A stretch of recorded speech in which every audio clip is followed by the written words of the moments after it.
नमस्कार साथियों, मैं धीरेन्द्र आपका अपने इस वीडियो में स्वागत करता हूं। जैसा कि आप देख सकते हैं, आज हम class 7 history our part second का चैप्टर 9 डिस्कस करेंगे। तो चैप्टर 9 है दोस्तों the making of regional cultures, यानी कि रीजनल कल्चर्स या रीजनल संस्कृतियों का निर्माण। One of the commonest ways of describing people is in terms of language they speak. Communist का मतलब तो सामान्य, वेज मतलब तरीका, यानी कि लोगों का लोगों का डिस्क्राइब करने का एक सबसे सामान्य तरीका है कि उनकी बोलचाल की लैंग्वेज क्या है। ठीक है, यानी कि किसी भी पीपल को या किन्हीं लोगों को जानने का या उनको डिस्क्राइब करने का सबसे कॉमन वे क्या होता है कि in terms of the language they speak, उसके टर्म में कि कौन सा लैंग्वेज वे बोलते हैं उसी के टर्म में डिस्क्राइब करते हैं। When we refer to a person as a Tamil or an Odia, this usually means that he or she speaks Tamil or Odia and lives in Tamil Nadu or Orissa. देखो, जब हम किसी व्यक्ति को refer करते हैं कि वह तमिल है या ओडिया है, या किसी एक व्यक्ति को बोलते हैं कि वो तमिल है या ओडिया है, दिस यूजुअली मीन्स इसका यह मतलब होता है कि शी स्पीक्स तमिल और उड़िया, वह या तो तमिल बोलता है या तो उड़िया है, और वह या तमिलनाडु में अथवा उड़ीसा में रहता है। We also tend to associate each region with distinctive kinds of food, clothes, poetry, dance, music and painting. यहाँ पे दोस्तों टेंड टू का मतलब है कि हम करते हैं, एक हमारी आदत हो गई है। यहाँ पे करने का मतलब है कि हम नॉर्मली क्या करते हैं कि हम नॉर्मली करते हैं किसी भी एक रीजन को कुछ खास किस्म के food, cloth, poetry, dance, music और पेंटिंग से क्या करते हैं, जोड़ा करते हैं। Sometimes we take these identities for granted and assume that they have existed from the time immemorial. यहाँ पे ग्रांटेड का मतलब दोस्तों मान कर चलना, ठीक है। एज्यूम मतलब सोचना या एज्यूम कर लेना। टाइम इमेमोरियल मतलब बहुत पहले से या युगो युगांतर से, मतलब बहुत पहले से चला रहा है। तो यहाँ पे क्या बोलता है कि सम टाइम्स, यानी कि कभी कभी हम इन आइडेंटिटीज को मान कर चलते हैं और सोचते हैं कि ये बहुत पहले से ही अस्तित्व में है। However the frontiers separating regions have evolve over time and in fact are still changing. However मतलब यहाँ पे किंतु, द फ्रंटियर यानी कि जो दो रीजन्स को डिवाइड करती है उस लाइन को बोलते हैं। जैसे मान लो एक एरिया ए है और एक एरिया ए है, ठीक है। ये जो लाइन है इसको फ्रंटियर फ्रंटियर बोलेंगे। रीजन्स यानी कि एरिया, इवॉल्व मतलब इवॉल्व होना या बनना, यानी कि हाउएवर किंतु डिफरेंट रीजन के बीच फ्रंटियर के इवॉल्व होने से या फ्रंटियर के बनने में टाइम लगा है, ठीक है। इवॉल्व होने में तो उसको टाइम लगे, over time, evolve over time, यानी कि उसमें टाइम लगा। And in fact are still changing, और अभी भी फ्रंटियर जो है चेंज हो रहा है। Also what we understand as regional cultures today are often the product of complex process of intermixing of local traditions with ideas from other parts of the subcontinent. Regional culture में दोस्तों होता है कि स्थानीय culture या स्थानीय संस्कृति। Complex यानी कि जटिल, प्रोसेस यानी कि प्रक्रिया है, और आगे इंटरमिक्सिंग मतलब इंटरमिक्स करना, किसी को मिलाना। लोकल ट्रेडिशन यानी स्थानीय परंपरा, यानी कि जिन्हें हम आज रीजनल कल्चर समझते हैं, एक कॉम्प्लेक्स प्रोसेस से विकसित हुई हैं या कॉम्प्लेक्स कॉम्प्लेक्स प्रोसेस से डेवलप हुई हैं, ठीक है। और एक कॉम्प्लेक्स प्रोसेस क्या है? Complex process is intermixing of local tradition with ideas from other part of the continent, यानी कि कॉम्प्लेक्स प्रोसेस लोकल ट्रेडिशन और सब कंटिनेंट के अन्य भागों के आइडियाज का इंटरमिक्सिंग है। As we will see, some traditions appear specific to some regions, others seem to be similar across regions, and yet others derive from older practices in particular area, but take a new form in other regions. यहाँ पे appear का मतलब है प्रतीत होना, specific का मतलब कुछ खास, यानी कि specific to some region कुछ खास region में, similar मतलब समान, older practices का मतलब यहाँ पे होगा पुराने रीति रिवाज, यानी कि एज वी विल सी, यानी कि जैसे कि हम देखेंगे कुछ ट्रेडिशन तो कुछ स्पेसिफिक रीजन्स की अपनी प्रतीत होती हैं, जबकि कुछ अन्य डिफरेंट रीजन से डिफरेंट रीजन में सिमिलर प्रतीत होती हैं, परंतु इसके अतिरिक्त कुछ अन्य ट्रेडिशंस एक पर्टिकुलर एरिया के ओल्डर प्रैक्टिसेस यानी कि पुराने रीति रिवाजों से तो निकले ही हैं, परंतु अन्य रीजन्स में जाकर उन्होंने एक नया फॉर्म यानी कि नया रूप ले लिया है। The Cheras and the development of Malayalam. Chera और मलयालम का development. Let us begin by looking at an example of the connection between language and region. आइए लैंग्वेज और रीजन के बीच इंटरकनेक्शन के एक एग्जांपल से अपना हम स्टार्ट करते हैं। The Chera kingdom of Mahodayapuram was established in the 9th century in the southwestern part of the peninsula, part of present day Kerala. यानी कि महोदयपुर का चेर राज्य या चेर किंगडम कब इस्टेब्लिश हुआ है 9th सेंचुरी में south western part of peninsula, अपने पेनिनसुला के साउथ वेस्टर्न पार्ट में, जो कि आज के दिन का है प्रेजेंट डे केरला में है। ठीक है, part of present day Kerala. It is likely that Malayalam was spoken in this area. It is likely मतलब माना जाता है, तो बोलते हैं कि संभवतः मलयालम लैंग्वेज इस इलाके में बोली जाती थी। The rulers introduce the Malayalam language and script in their inscription. Rulers जो थे यहाँ के, रूलर्स ने मलयालम लैंग्वेज और स्क्रिप्ट जो है अपने इंस्क्रिप्शन में इंट्रोड्यूस किया है। In fact this is one of the earliest examples of the use of a regional language in official record in the sub continent. In fact इस लैंग्वेज का यूज सब कॉन्टिनेंट के ऑफिशियल रिकॉर्ड में किसी regional language के use के सबसे earliest example में से एक है। At the same time the Cheras also drew upon सांस्कृतिक ट्रेडिशंस। यहाँ पे ड्रू अपॉन का मतलब होता है लिया या ग्रहण किया। एट द सेम टाइम यानी साथ साथ चेरों ने और क्या किया कि उस सांस्कृतिक ट्रेडिशन को भी ग्रहण किया। The temple theatre of Kerala which is traced to this period borrow stories from the Sanskrit epics. Kerala का टेम्पल थिएटर या टेम्पल रंगमंच जो कि इस period which is trace to this period यानी जो कि इस पीरियड तक खोजी जा सकती थी, ट्रेस की जा सकती थी। Borrowed stories from the Sanskrit epics. वो स्टोरीज को संस्कृत की एपिक्स से बारो किया है। ठीक है, या उनकी जो स्टोरीज हैं वो संस्कृत एपिक्स पर आधारित हैं। The first literary work in Malayalam dated to about the 12th century are directly indebted to Sanskrit. Literary work यानी कि साहित्यिक कृति या साहित्यिक काम, डेटेड टू अबाउट यानी इतना लगभग बताया जाता है, इंडेप्टेड यानी कि ऋणी। तो मलयालम लैंग्वेज की यहाँ से कि मलयालम लैंग्वेज का जो पहला लिटरेरी वर्क था जो लगभग 12th सेंचुरी का बताया जाता है, वो डायरेक्टली संस्कृत का ऋणी है। Interestingly enough, a 14th century text, the Leela Tilkam, dealing with grammar and poetics, was composed in Manipravalam, literally diamonds and corals, referring to the two languages, Sanskrit and the regional language. Interestingly मतलब काफी रोचक। Dealing with मतलब विषयक है या इसके related है। Compose मतलब लिखा हुआ। Referring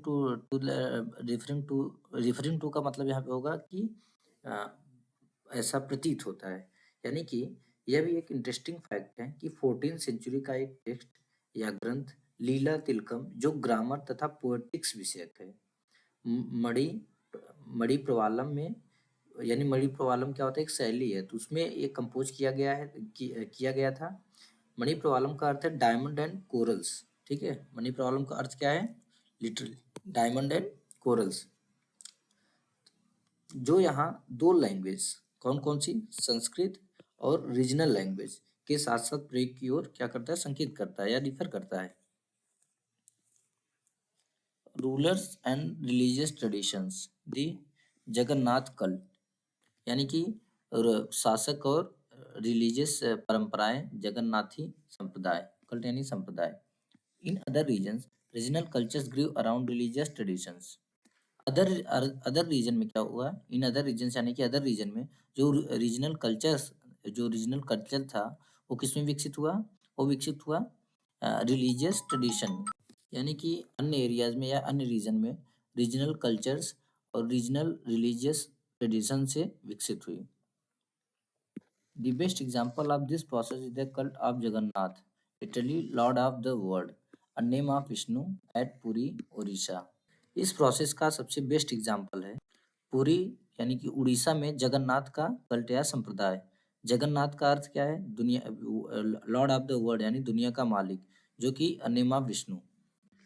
To date, the local tribal people make the wooden image of the deity, which suggests that the deity was originally a local god who was later identified with Vishnu। To date मतलब आज तक local tribal people यानी कि वहाँ के जो स्थानीय जनजाति लोग हैं, वुडन इमेज यानी कि लकड़ी की उनकी मूर्ति बनाई जाती, किसकी? डेटी की, यानी कि जगन्नाथ की। नहीं, आज तक वहाँ पे लोकल ट्राइबल पीपल के द्वारा उनकी वुडन मूर्ति या लकड़ी की मूर्ति, जगन्नाथ की लकड़ी की मूर्ति बनाई जाती है। विच suggest that the deity was originally a local God. ये वो यस विच सजेस्ट यानी कि जो कि सजेस्ट करता है या वो बताता है कि जो सॉरी, जो जगन्नाथ थे वो एक लोकल गॉड यानी कि स्थानीय देवता, who was later identified with Vishnu, जिन्हें आगे चलकर विष्णु का रूप मान लिया गया। In the 12th century, one of the most important rulers of the Ganga dynasty, Anantvarman, decided to erect a temple for Purushottam Jagannath at Puri. देखिए 12th सेंचुरी में one of the most important ruler of the Ganga dynasty के सभी important rulers में से एक अनंत वर्मन ने decide किया कि erect a temple for Purushottam Jagannath at Puri. Erect मतलब बनाना, यानी कि पुरुषोत्तम जगन्नाथ के लिए एक टेम्पल बनाना डिसाइड किया। कहाँ पे? पुरी में। किसने? अनंत वर्मन ने। ठीक है, जो कि गंग डायनेस्टी का एक मोस्ट इम्पॉर्टेंट रूलर में से एक था।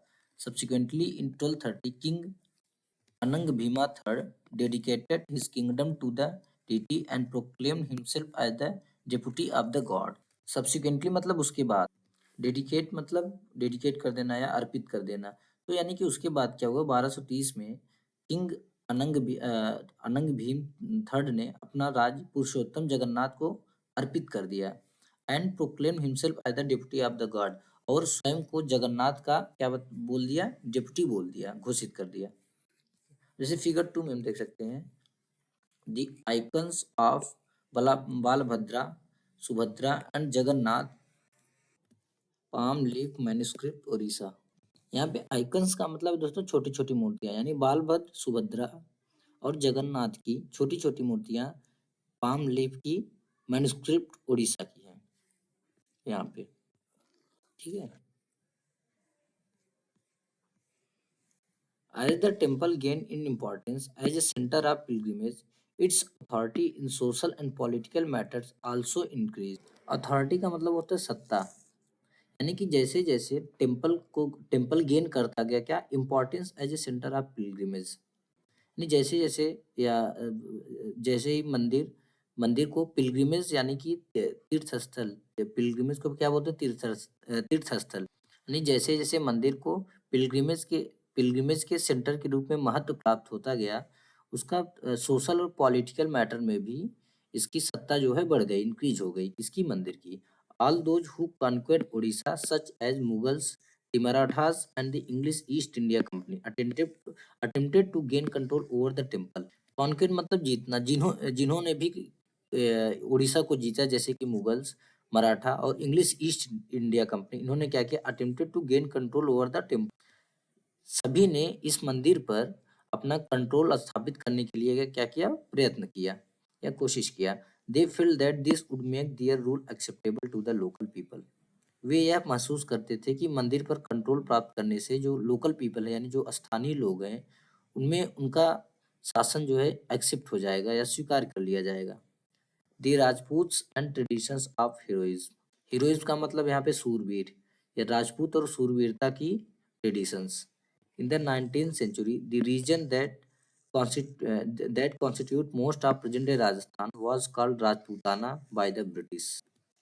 19th सेंचुरी में दोस्तों, 19th सेंचुरी में रीजन जो कि वो रीजन जहाँ पे आज आज का राजस्थान, प्रेजेंट डे का राजस्थान, ज़्यादा से ज़्यादा most of the present day Rajasthan स्थित है, उसको ब्रिटिश ने 19th सेंचुरी में क्या बोलते थे, या क्या बोला, राजपूताना। 19th सेंचुरी में ब्रिटिश लोग उस एरिया को, उस रीजन को जहाँ आज का अधिकांश राजस्थान स्थित है, उसको राजपूताना कहते थे।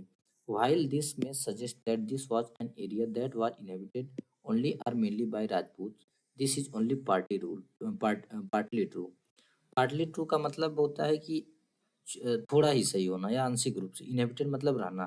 ठीक है, इससे यह समझा जाता है, समझा जा सकता है कि वह एक ऐसा प्रदेश था जहाँ केवल या मुख्य प्रमुख रूप से कौन, राजपूत ही रहा करते थे, लेकिन यह बात आंशिक रूप से ट्रू है।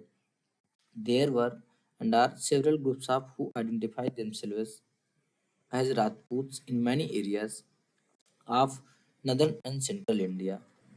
ऐसे अनेक समूह थे। देयर वर यानी कि थे, एंड आर अभी भी हैं। ठीक है, यानी कि ऐसे अनेक समूह थे और अब आज भी हैं जो नदर्न और सेंट्रल इंडिया के अनेक क्षेत्रों में अपने आप को क्या बोलते हैं, राजपूत बोलते हैं। And of course there are several peoples other than Rajput who live in Rajasthan. And of course मतलब, और हाँ, ऐसा भी है कि राजस्थान में राजपूतों के अलावा अदर लोग भी रहते हैं। However the Rajputs are often recognised as contributing to the distinctive cultures of Rajasthan.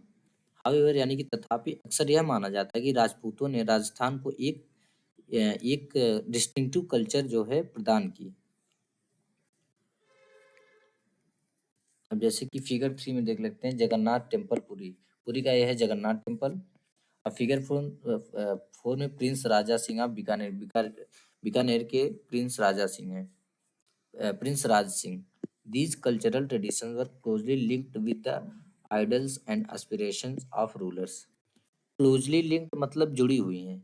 Cultural tradition यानी सांस्कृतिक परंपराएं, आइडल्स यानी कि उनके आदर्श, और एस्पिरेशन मतलब उनकी जो अभिलाषाएं आती, उनकी इच्छाएं। यानी कि ये एक कल्चरल ट्रेडिशंस वहाँ के रूलर्स के आइडल्स तथा एस्पिरेशन के साथ क्लोजली लिंक्ड हैं। From about the 8th century most of the present day state of Rajasthan was ruled by various Rajput families. From about the 8th century यानी कि लगभग 8th सेंचुरी से आज के राजस्थान के अधिकांश भाग पर विभिन्न फैमिलीज के राजपूत राजाओं का शासन रहा। ठीक है, यानी 8वीं सेंचुरी से क्या हुआ, आज की प्रेजेंट डे जो आज का स्टेट राजस्थान है, वहाँ पे मैक्सिमम पार्ट पे जो है कि इसका शासन रहा, rule by various Rajput families. वो राजपूत फैमिलीज का ही शासन वहाँ पे रहा। पृथ्वीराज, जिसके बारे में हमने चैप्टर 2 में देखा था, was one such ruler. Prithviraj भी एक ऐसे रूलर थे। These ruler cherished the idol of the hero who fought valiantly, often choosing death on the battlefield rather than face defeat. यहाँ पे चेरिस्ट का मतलब होता है संजो के रखना, आइडल मतलब आदर्श, यहाँ पे हीरो का सेंस है कि यहाँ पे सूरवीर, फॉट वायलेंटली मतलब बहुत बहादुरी से, बैटलफील्ड यानी कि युद्ध क्षेत्र जहाँ पे युद्ध होता है।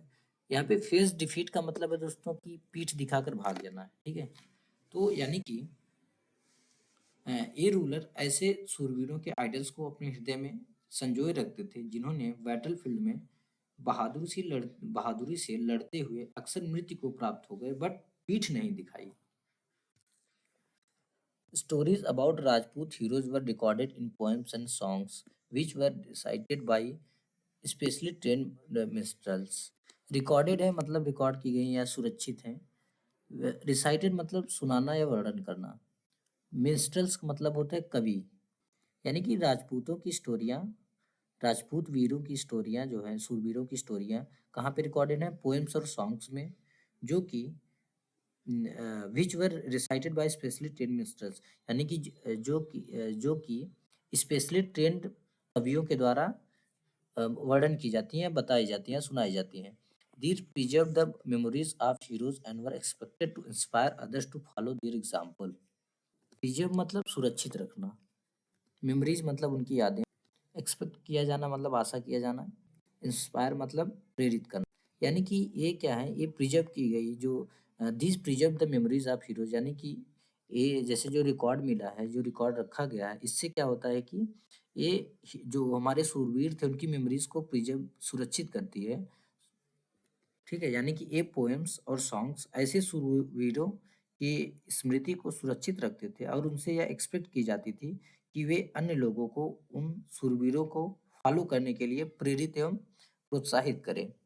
Ordinary people were also attracted by these stories. जो ऑर्डिनरी पीपल थे वो लोग भी इस स्टोरी से बहुत ज़्यादा अट्रैक्ट हुए, which often depicted dramatic situations under under range of strong emotions, loyalty, friendship, love, valour, anger, etcetera. इन इन स्टोरीज में अक्सर ड्रामेटिक सिचुएशंस और रेंज ऑफ स्ट्रॉन्ग इमोशन, यानी कि एक स्वामी भक्ति हम बोल सकते हैं। वो यहाँ पे लॉयल्टी का मतलब है स्वामी भक्त, फ्रेंडशिप यानी मित्रता, लव मतलब प्यार, वेलोर मतलब शौर्य। यानी कि उन स्टोरीज में अक्सर ड्रामेटिक सिचुएशंस और a range of strong emotion जैसे कि loyalty, friendship, love, valour, anger आज का क्या होता था, चित्रण होता था, डिपिक्ट किए जाते थे। Did women find a place with in these stories? क्या इन स्टोरीज में वुमेन्स को भी प्लेस प्राप्त था या जगह प्राप्त था? Sometimes they figure as the cause for conflict, as men fought with one another to other win or protect women. बोलता है कि सम टाइम्स क्या होता, कभी कभी क्या होता था कि उन्हीं की वजह से कॉन्फ्लिक्ट होता था, as men fought with one another, कि एक जो आदमी थे एक दूसरे से लड़ते थे, क्यों? या तो जीतने के लिए या तो वुमेन्स को प्रोटेक्ट करने के लिए। Women are also depicted as following their heroic husband in both life and death. There are stories about the practice of sati और the immolation of widows on the funeral pyre of their husband. Following मतलब यहाँ पे अनुसरण करना है, follow करना।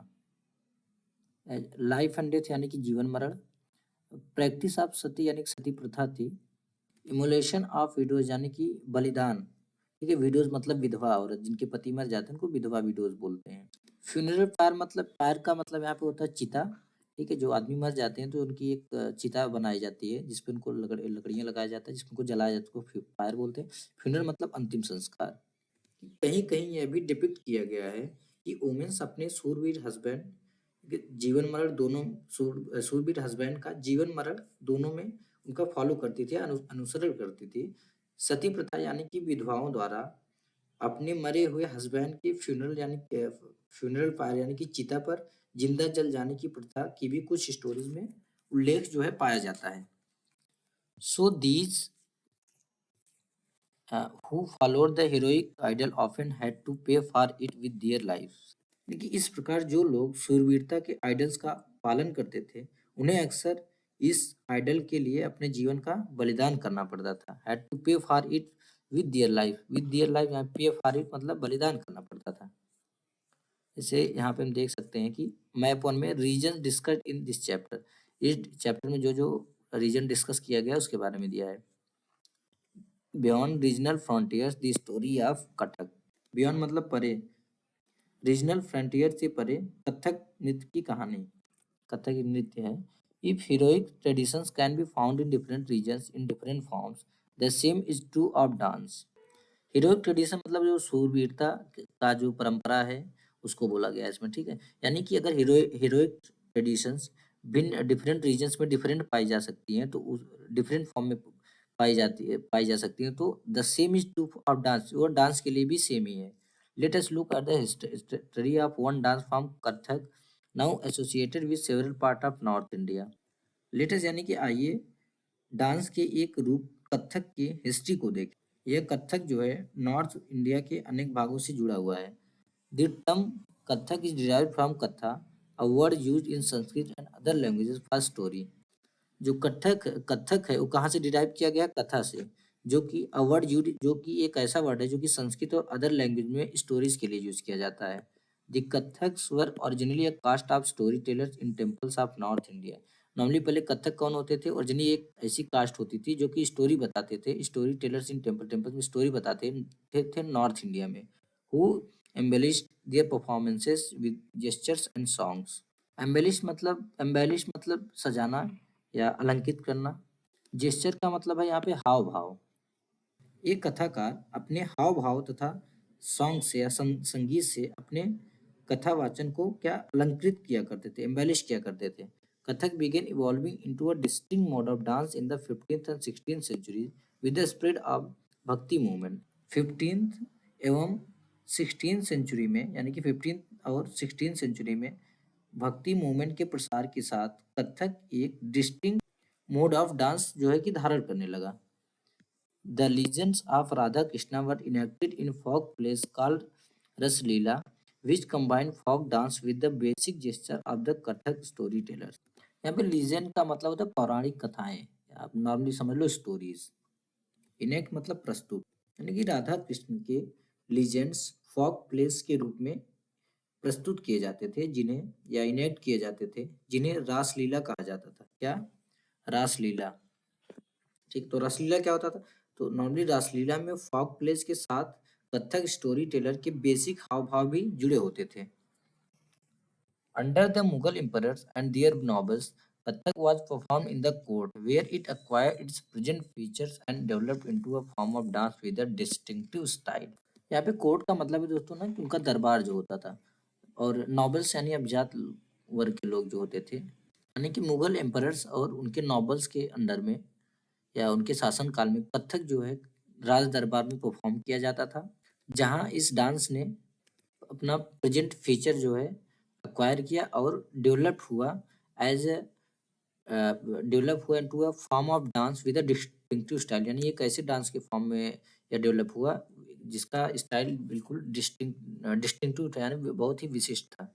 Subsequently उसके बाद it developed in two tradition or gharanas, one of the courts of Rajasthan Jaipur and other in Lucknow.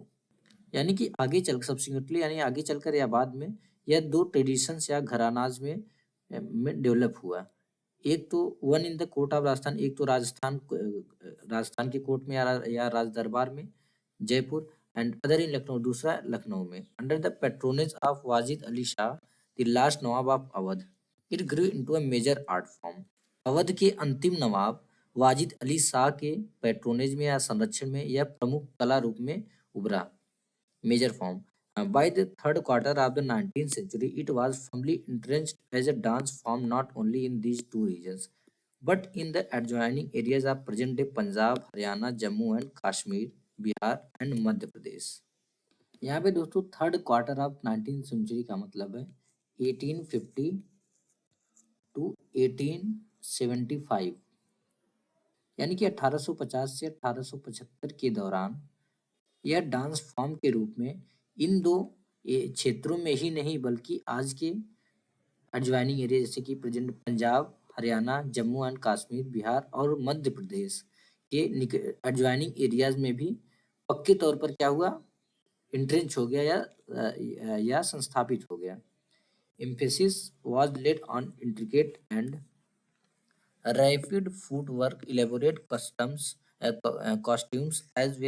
as on the in, as well as on the enactment of story। Intricate का मतलब होता है जटिल, इसकी इनेक्टमेंट में intricate and rapid footwork, elaborate costumes तथा stories के enactment को इम्फेसाइज किया जाने लगा। जैसे यहाँ पे हम फिगर 5 में देख सकते हैं dance class Lakshman temple Khajuraho, ये Lakshman temple dance class Lakshman temple Khajuraho का है। Kathak, like several other cultural practices, was viewed with disfavor by most British and administrators in the 19th and 12th centuries। Kathak और यानी कि अदर सेवरल कल्चरल प्रैक्टिसेस की तरह, cultural practice यानी कि गतिविधियां, ठीक है, यानी कि जो कथक था वो भी सेवरल अदर कल्चर गतिविधियों के साथ, यहाँ पे जैसे कि सेवरल अदर कल्चर दिया ना, यानी विभिन्न प्रकार के अदर कल्चर प्रैक्टिसेस, प्रैक्टिस मतलब गतिविधियां, यानी कथक को भी सेवरल अदर कल्चरल प्रैक्टिसेस की तरह डिसफेवर किया जाने लगा, किसके द्वारा? बाय मोस्ट ब्रिटिश एडमिनिस्ट्रेटर्स के द्वारा in the 19th and 12th century में।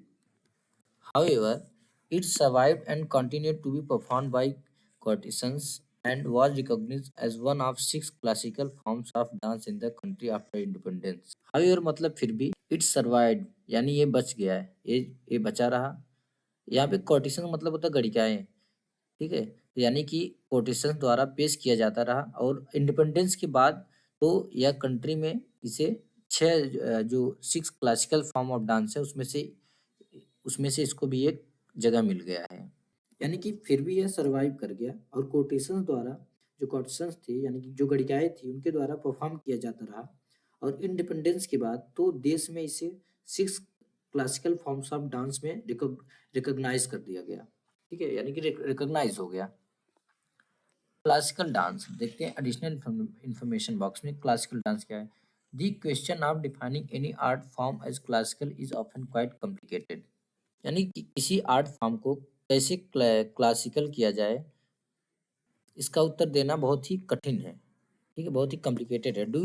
Do you define something as classical if it deals with a religious theme. नहीं, क्या हम उस रूप या शैली को क्लासिकल कहते हैं जिसका विषय जो है कि किसी रिलीजियस से हो, किसी रिलीजन यानी कि किसी धार्मिक से हो। और do we consider it classical because it appears to require a great deal of skill acquired through long years of training. अथवा क्या हम उसे क्लासिकल इसलिए मानते हैं क्योंकि उसके लिए अत्यधिक स्किल की आवश्यकता होती है जो कि कई वर्षों के एक लंबी ट्रेनिंग से ही प्राप्त होती है। Or is it classical because it is performed according to rules that are laid down and variations are not encouraged? अथवा यह क्लासिकल इसलिए है क्योंकि ये according to rules that are laid down यानी जो रूल्स निर्धारित किए गए हैं उसके हिसाब से यह परफॉर्म किया जाता है और उसमें वेरिएशंस यानी विभिन्नताओं को इनकरेज नहीं किया जाता। These are questions we need to think about. ये कुछ क्वेश्चंस हैं जिसको हमें ज़रूरत है सोचने के लिए। It is worth remembering that many dance form that are classified as folk also share several of the characteristics considered typical of classical forms. Remembering यानी याद करने के योग्य, क्लासिफाई किया गया यानी कि किसी एक विशेष श्रेणी में रखा गया, फोक यानी फोक डांस, कंसीडर मतलब माना, यानी कि यह भी रिमेम्बरिंग है कि बहुत से या यह भी याद रखने योग्य है कि बहुत से ऐसे डांस फॉर्म में जिन्हें फोक डांस में क्लासिफाई किया गया है वे कैरेक्टरिस्टिक पाई जाती हैं यानी कि वे उसमें विशिष्टताएं पाई जाती हैं जिन्हें क्लासिकल फॉर्म्स का विशिष्ट कैरेक्टरिस्टिक बताया जाता है। So while the use of the term classical may suggest that these forms are superior, this need not always be literally true। यानी कि यद्यपि जो क्लासिकल टर्म्स है उस क्लासिकल टर्म्स का यूज उन आर्ट फॉर्म्स की सुपीरियोरिटी यानी कि श्रेष्ठता को सजेस्ट कर सकता है, फिर भी यह हमेशा जो है लिटरली ट्रू नहीं होता है। लिटरली मतलब शब्द से word to word. Other dance form that are recognize as classical at present are. जो अदर डांस के फॉर्म है जो कि रिकॉग्नाइज किए गए हैं जो क्लासिकल फॉर्म्स वो हैं भारतनाट्यम तमिलनाडु में, कथकली केरला में, ओडिसी कहाँ पे है उड़ीसा में, और है कुचिपुड़ी आंध्र प्रदेश, मणिपुरी मणिपुर की। ठीक है, यहाँ पे फिगर सीखते कथक डांसर्स कोट पेंटिंग, एक कोट की पेंटिंग है, यहाँ पे कथक डांस जो है किया जा रहा है। ठीक है,